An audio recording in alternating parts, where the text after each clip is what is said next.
My name is Sarah. I live in a quiet neighborhood where all the houses are lined up with their neatly trimmed lawns and friendly people who wave every morning. But even in a peaceful place like this, I know there's something special that can change a person's life, the power of practicing at home. Now, if you're like me, you might think practicing at home sounds like something that would get boring, right? You might think, what could I possibly practice here that would make any real difference?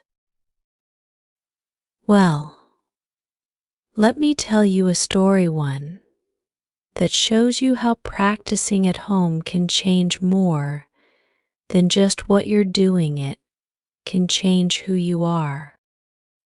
One chilly evening, my younger brother, Ben, came rushing home from school with a stack of books in his hands. He looked worried and kept staring at the floor, barely saying hello. I followed him into his room and noticed how tense his face was, like he was carrying a heavy weight on his shoulders. I gently asked him, "Hey, Ben, are you okay?" He looked at me, his eyes big and full of worry, and nodded, but I could tell something was wrong. It turned out he had been struggling with his studies, and there was an important test coming up. I remembered when I was his age and had to work hard for every test I took. I remembered the long hours I spent with my books, feeling alone, thinking that no one else understood the pressure. So, I knew just how he felt. "You know, Ben," I told him, "there's a way to make this easier. We can practice together at home. We don't need a big classroom, just the two of us, a little time each day." He looked at me with hope, as though he finally saw a light at the end of a dark tunnel. But he was still unsure, so I promised him that practicing at home could make him stronger, even when no one was watching. The next day, we got started. Ben had this old desk with scratches and stickers from when he was younger, and we decided that this would be his training ground. I brought out a notebook, some markers, and a little clock to keep track of our time. We started small, just reviewing a few math problems he was struggling with. At first, Ben felt frustrated. He made mistakes and grew nervous.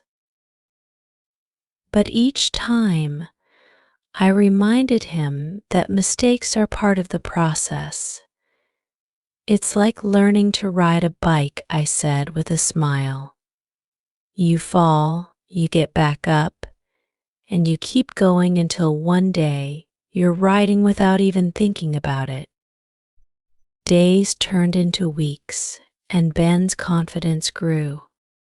But it wasn't just about math anymore. He was learning how to be patient with himself, how to take things one step at a time, and to understand that real progress happens little by little. One night, while we were practicing, he suddenly looked up at me with a big smile. "I got it, Sarah. I finally understand this." His joy was contagious, and I felt so proud of him. We both felt like we were on top of the world, and I realized that practicing at home wasn't just about getting better at one subject. It was about building strength, bit by bit, one evening at a time. Then one rainy day, Ben came running home with his test results in his hand. His eyes sparkled with excitement as he waved the paper at me. "I did it, Sarah. I really did it." He had scored higher than he ever thought possible. In that moment, he wasn't just my little brother, he was a warrior who had fought through his doubts and fears. He hugged me, and it was the kind of hug that felt like sunshine breaking through on a cloudy day.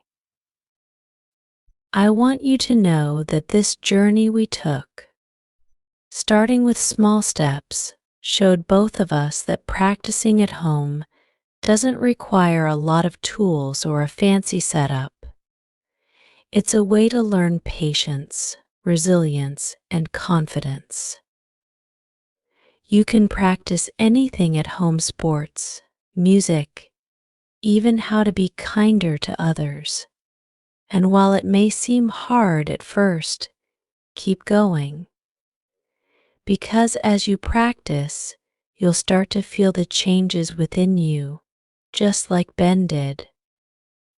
So, if you're curious to hear more about how this journey of practicing at home brought us closer together and how it opened new doors we never imagined, then stay with me. There's more to this story, much more. Because each day brought a new lesson, a new challenge, and a new reason to keep going. We continued practicing, each day a small step that brought us closer.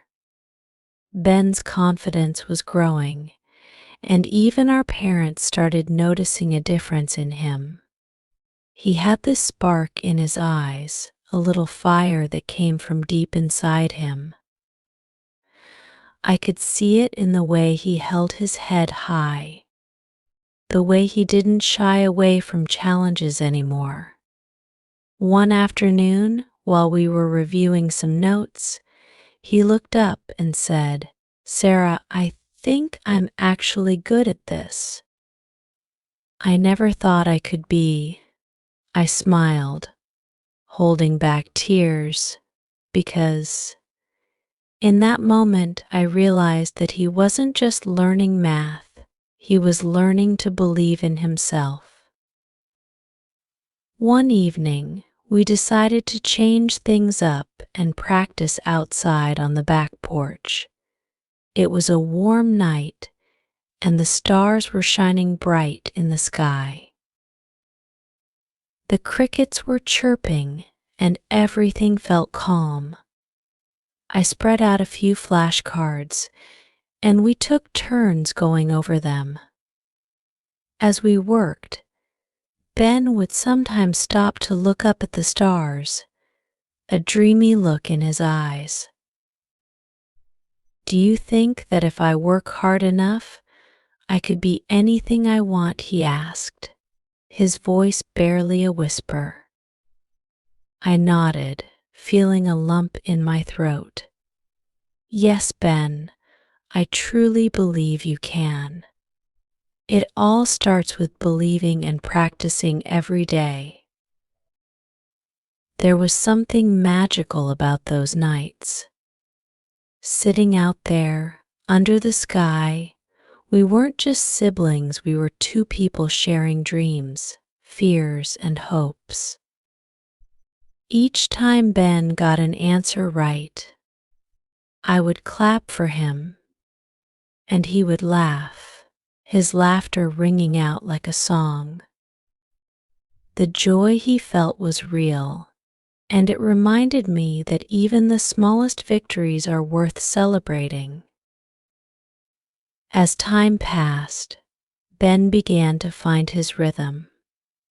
He started setting goals for himself, pushing a little harder each day, and it was incredible to watch him grow. Our practice sessions became our special time together, a time when nothing else mattered. No matter how busy I was with my own schoolwork, I always made time for Ben. I knew that these moments were precious, that this was a chapter in our lives we would look back on with fondness. It was a bond, a silent promise between us that we would always be there for each other. One day, he came home with a big smile on his face, carrying a little trophy. It was a school award for most improved student, and he had earned it all on his own. He ran up to me, holding it out proudly, and I could see the pride in his eyes. It was as if all the hard work, the late nights, and the quiet struggles had finally paid off. I hugged him tightly, and in that moment, I felt something powerful, a warmth in my heart that reminded me of why we had started practicing in the first place. It was about more than just tests and grades. It was about knowing that no matter how tough things got, we had each other. That night, we didn't practice. Instead, we sat together, talking about our dreams. He told me he wanted to be an engineer, to build things that would make a difference in the world. His voice was full of excitement and hope, and I realized that he had come so far, not just in his studies, but in his view of himself. He believed in his dreams, and he wasn't afraid to reach for them. But life has a way of testing us when we least expect it. A few weeks later, Ben had a particularly rough day at school. He came home, his shoulders slumped, and threw his backpack on the floor. He didn't say a word, just went straight to his room. I followed him, worried. I knocked gently on his door, and he finally let me in. His eyes were red, and I could see he had been crying. "I failed, Sarah," he said, his voice breaking. "I thought I was getting better, but I just keep messing up." His words hit me like a punch, and I could feel his pain, the frustration he was feeling. I sat beside him, wrapping my arm around his shoulders. "Ben, sometimes things don't go the way we plan, but you've worked so hard, and one bad day doesn't change that. Remember all the nights we practiced? You've already come so far, and one test doesn't define you." He nodded, but I could tell he was still hurting. I didn't push him to talk more, I just stayed there with him, knowing that sometimes silence can say more than words ever could. In the days that followed, he slowly regained his confidence. I encouraged him to keep practicing, to remember that growth isn't always a straight path. Some days are tough, and others feel like everything is going right. He understood that now, and even though it was hard, he kept going. He learned that setbacks are a part of the journey, that every failure is a lesson, a stepping stone to something greater. As we continued to practice, I realized how much I had changed too. Helping Ben had taught me the importance of patience, kindness, and perseverance. I saw how powerful it was to have someone by your side, to have someone believe in you when you're struggling. Ben taught me that strength comes not from avoiding challenges, but from facing them head on, even when it feels like the whole world is against you. Over the next few months, Ben not only improved in his studies but became more confident, more assured in himself. He started helping other kids at school, kids who were struggling just like he had. He became a mentor, someone who knew what it felt like to be lost and afraid. And in doing so, he grew even stronger, learning that helping others can be just as rewarding as working on yourself. One winter night, as we sat by the fireplace, he looked at me, his eyes shining with gratitude. "Thank you, Sarah," he whispered. "You taught me how to believe in myself." I felt tears well up in my eyes, and I hugged him tightly, my heart full of pride and love. We both knew that this journey wasn't over, that there would be more challenges ahead, but we also knew that we could face them together, that we had the strength to keep going, no matter what life threw our way. The journey we had taken together, all those nights spent practicing and growing, was something that would stay with us forever. It wasn't just about school or grades, it was about learning to face life with courage, with the knowledge that even when things get hard, there is always hope. As the weeks went by, Ben and I continued our nightly practice sessions, each one building on the last. Every night held its own rhythm, its own heartbeat of small victories and gentle reminders that learning takes time. We would go over his notes, talk about his day, and sometimes just sit in silence, letting the weight of the day melt away. It was in these quiet moments that I could see the real transformation happening inside him, a slow but steady growth that couldn't be measured by grades or trophies. One evening, as we sat at his little desk with the lamp casting a warm glow across his notes, Ben suddenly put down his pencil. He looked thoughtful, his brows knitted in concentration. "Sarah," he began, a bit hesitantly, "do you ever feel like you're not good enough, even when you're trying your best?" His question caught me off guard. I had always seen Ben as this resilient little spirit, someone who had faced struggles head on. But here he was, asking something so deeply vulnerable, and I could see the uncertainty in his eyes. I thought about his question for a moment before answering. "Yes, Ben," I said softly. "I think everyone feels that way sometimes. Even when you're doing everything right, there are days when you feel like it's not enough. But those are the days when it's important to keep going, to trust that what you're doing matters, even if it doesn't feel that way right now." He nodded, looking down at his hands. I could tell that my words had resonated with him, and I was reminded of how powerful it is to be honest, to let someone know that they're not alone in their doubts.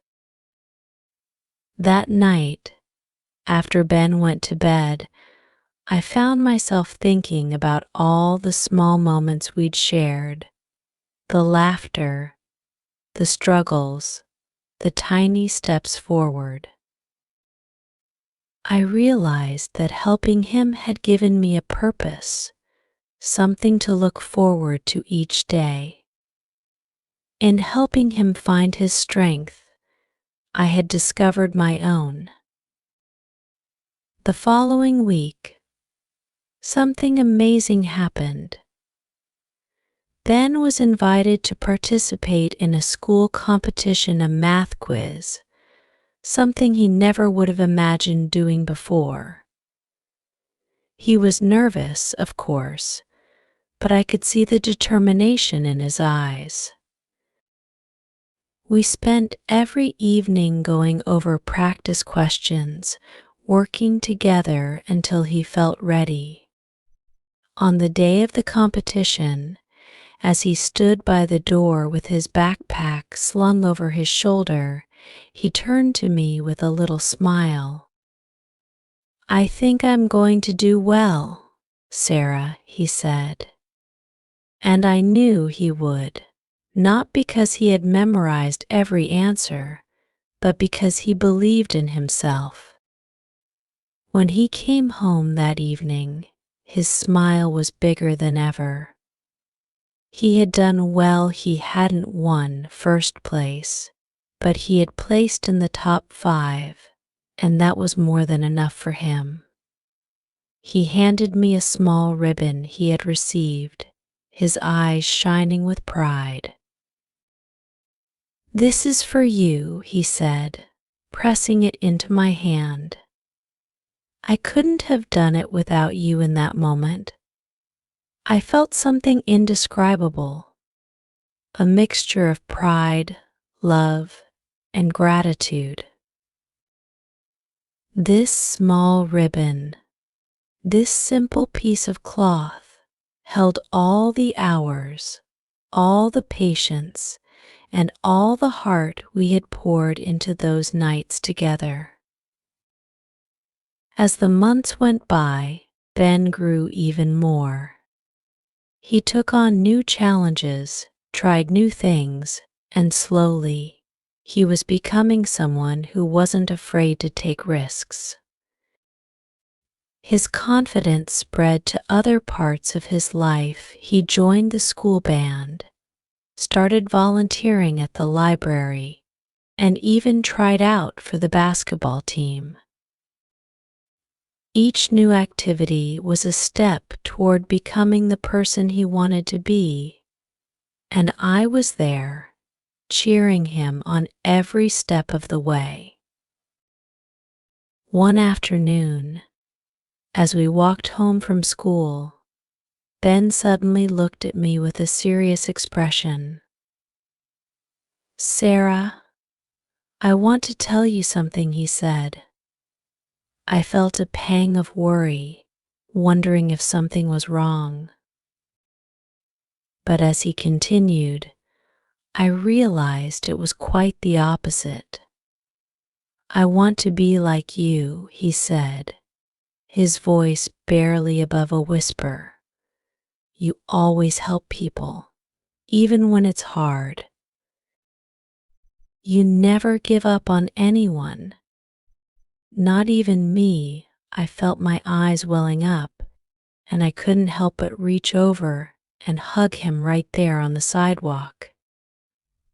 "Ben, you're already like that," I whispered. "You have the biggest heart I know." That night, we sat together in the living room, just talking. It felt different, like we had crossed a new threshold, one where Ben and I were no longer just siblings but something more, a team, a bond forged by shared dreams and quiet resilience. We laughed and reminisced about all the little moments, from his first practice question to the night spent on the porch, under the stars. It was as though we had created our own little world, one that no one could take from us. Over time, Ben became the go-to person at school for anyone who needed help. He was known as someone who would sit down with you, even if it meant giving up his lunch break, just to explain a tough math problem or listen when you were feeling down. His teachers noticed too, and they praised him for his kindness and his dedication. I couldn't have been prouder, seeing him grow into someone who spread the light that had once been kindled in him. Then came a day that I'll never forget. It was a rainy Saturday afternoon, and we were sitting by the window, watching the raindrops slide down the glass. Ben was quiet, lost in thought, and I knew he was working up the courage to say something important. Finally, he looked at me, his eyes serious. "Sarah, someday I want to help people just like you helped me. I want to make a difference, to show others that they're not alone." His words hung in the air, heavy with meaning, and I felt my heart swell with pride. In that moment, I realized that our journey had come full circle. What had started as simple practice sessions had blossomed into something much bigger. Ben had become a person with a purpose, someone who saw the value in lifting others up. And it wasn't just because he had practiced math or studied harder. It was because he had learned to believe in himself and in the strength of his own heart. As we sat there, I looked at him and saw not just my little brother, but a young man who was ready to take on the world, armed with kindness, resilience, and a quiet determination that would carry him through any storm. And I knew, deep down, that this was just the beginning for him. There were more dreams to chase, more lives to touch, and more lessons to learn. So, my dear reader, if you're still with me, I hope you've seen that practicing at home isn't just about getting better at one thing, it's about discovering who you are and what you're capable of. It's about finding that spark inside you and letting it light the way, even on the darkest days. And maybe, just maybe, it's about becoming someone who can light the way for others.